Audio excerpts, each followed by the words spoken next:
വരാനിരിക്കുന്ന നിയമസഭാ തെരഞ്ഞെടുപ്പിന്റെ ആവേശത്തിലേക്ക് കടക്കുമ്പോൾ യുഡിഎഫിലെ പ്രബല ഘടകകക്ഷിയായ കേരള കോൺഗ്രസ് തങ്ങളുടെ നിലപാടുകൾ വ്യക്തമാക്കിക്കൊണ്ട് രംഗത്തെത്തിയിരിക്കുകയാണ്. കഴിഞ്ഞ തവണ മത്സരിച്ച 10 സീറ്റുകളും ഇത്തവണയും വേണമെന്ന കർക്കശമായ നിലപാടാണ് പാർട്ടി മുന്നോട്ട് വയ്ക്കുന്നത്.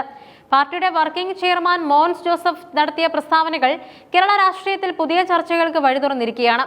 സീറ്റ് വിഭജനത്തിലെ അവകാശവാദം കഴിഞ്ഞ നിയമസഭാ തെരഞ്ഞെടുപ്പിൽ യുഡിഎഫ് മുന്നണിയുടെ ഭാഗമായി കേരള കോൺഗ്രസ് 10 സീറ്റുകളിലാണ് മത്സരിച്ചത്. ഇത്തവണയും ആ 10 സീറ്റുകളിലും മത്സരിക്കാനുള്ള അർഹത തങ്ങൾക്കുണ്ടെന്നാണ് പാർട്ടിയുടെ പക്ഷം.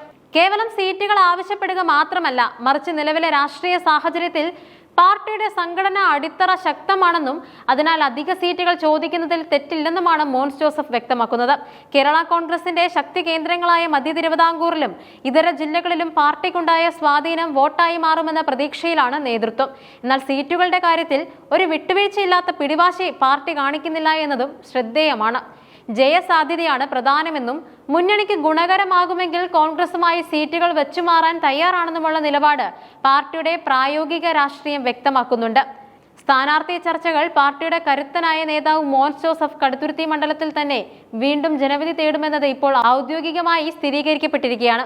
കഴിഞ്ഞ തവണത്തെ രാഷ്ട്രീയ കൊടുങ്കാറ്റിലും കടുത്തുരുത്തി നിലനിർത്താൻ മോൻസ് ജോസഫിന് സാധിച്ചിരുന്നു. മണ്ഡലം നിലനിർത്തുക എന്ന വലിയ ഉത്തരവാദിത്തം പാർട്ടി തന്നെ ഏൽപ്പിച്ചതായും അദ്ദേഹം പറഞ്ഞു.